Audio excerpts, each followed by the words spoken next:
starting to experiment with weed and other drugs, perhaps too much. Okay, that's what I'm gonna say. But definitely, we see Wonder Woman back on the set, early in time, and she's endured as one of the most significant characters in comic book history, period. Key Marvel Timely Milestones. 1939, Timely Publications founded by Martin Goodman. Releases Marvel Comics number 1. Debut of the Human Torch and Namor the Submariner. 1940. Wow, that's weird. Like, I mean, I don't know what they were smoking down at Marvel Comics, but why would these even be your first characters, man? 1941, Human Torch. Why would this be your one of your initial? Like, I get, like, I'm just trying to figure out, like, how did they figure that a half Atlantean and a robot would be their main focus characters for a fledgling comic book company? I have no idea why they thought that was going to be the case. But, right along after that, they got with it, and they got, in 1941, obviously Captain America comes out to save the day. I'm a big Namor fan myself, the OG Namor, but man, just the idea that it would, like, man, you see how the company started off, very, very different mindset. DC locked in with 3 benchmark pillars, right, within a short span. Superman first, Batman, Wonder Woman, you're locked. A lot of what they would do afterwards is kind of ridiculous. Like, you guys should be ashamed of Aquaman. I don't see how you're not. Maybe that's a reaction to Namor, possibly, because he was Atlantean and that opened up that whole gateway, and that's probably what it was. So there's a lot going on in these first, like, this is the first, like, 11 years of comic books that we're seeing a couple of, like, we at least see 4 real benchmark characters coming in the first, 11 years of comic books as we know it. Pricing still about the same. We're in 1941 right now. Let's go a little bit more and kind of see what else we can uncover. 21. Captain America Comics number 1. Captain America debuts, punching Hitler on the cover before the US enters World War II. That's an important thing, man. This is really telling you a lot about it. Captain America,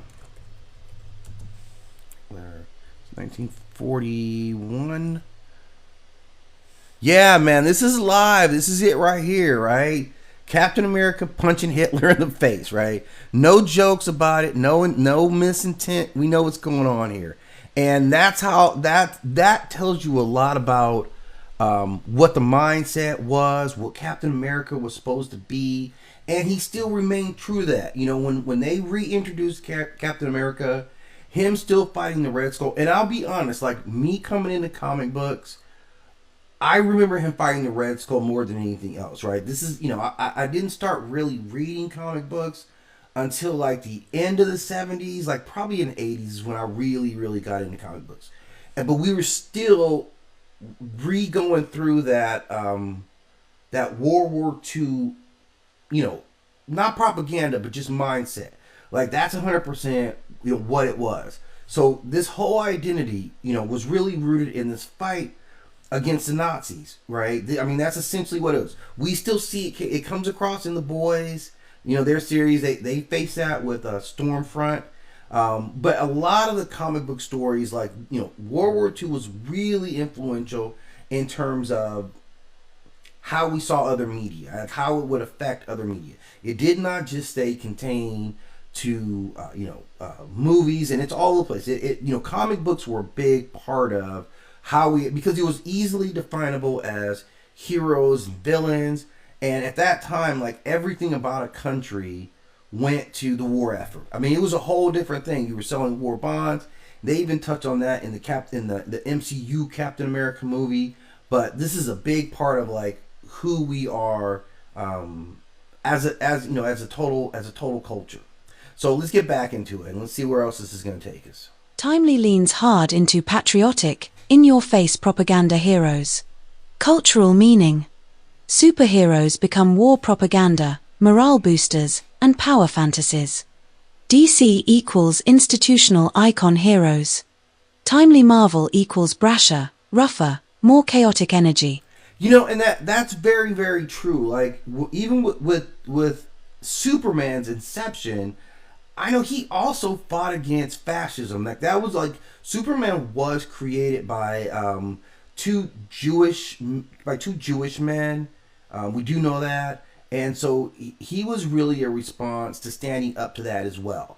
So this is where Superman was coming from. This is where we know Captain America comes from, and I think Wonder Woman's early stories are also tied to fighting against the war. And in fact, I remember in the first movie, the Gal Gadot movie, they kind of go into that, pretty heavily. Like they pretty heavily talk about that.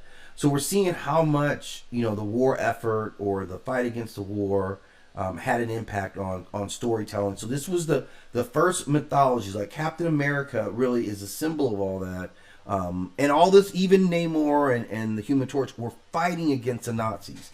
And I think we get Sunfire during that era as well, who represented Japan. So there's a lot going on in like the symbolic theme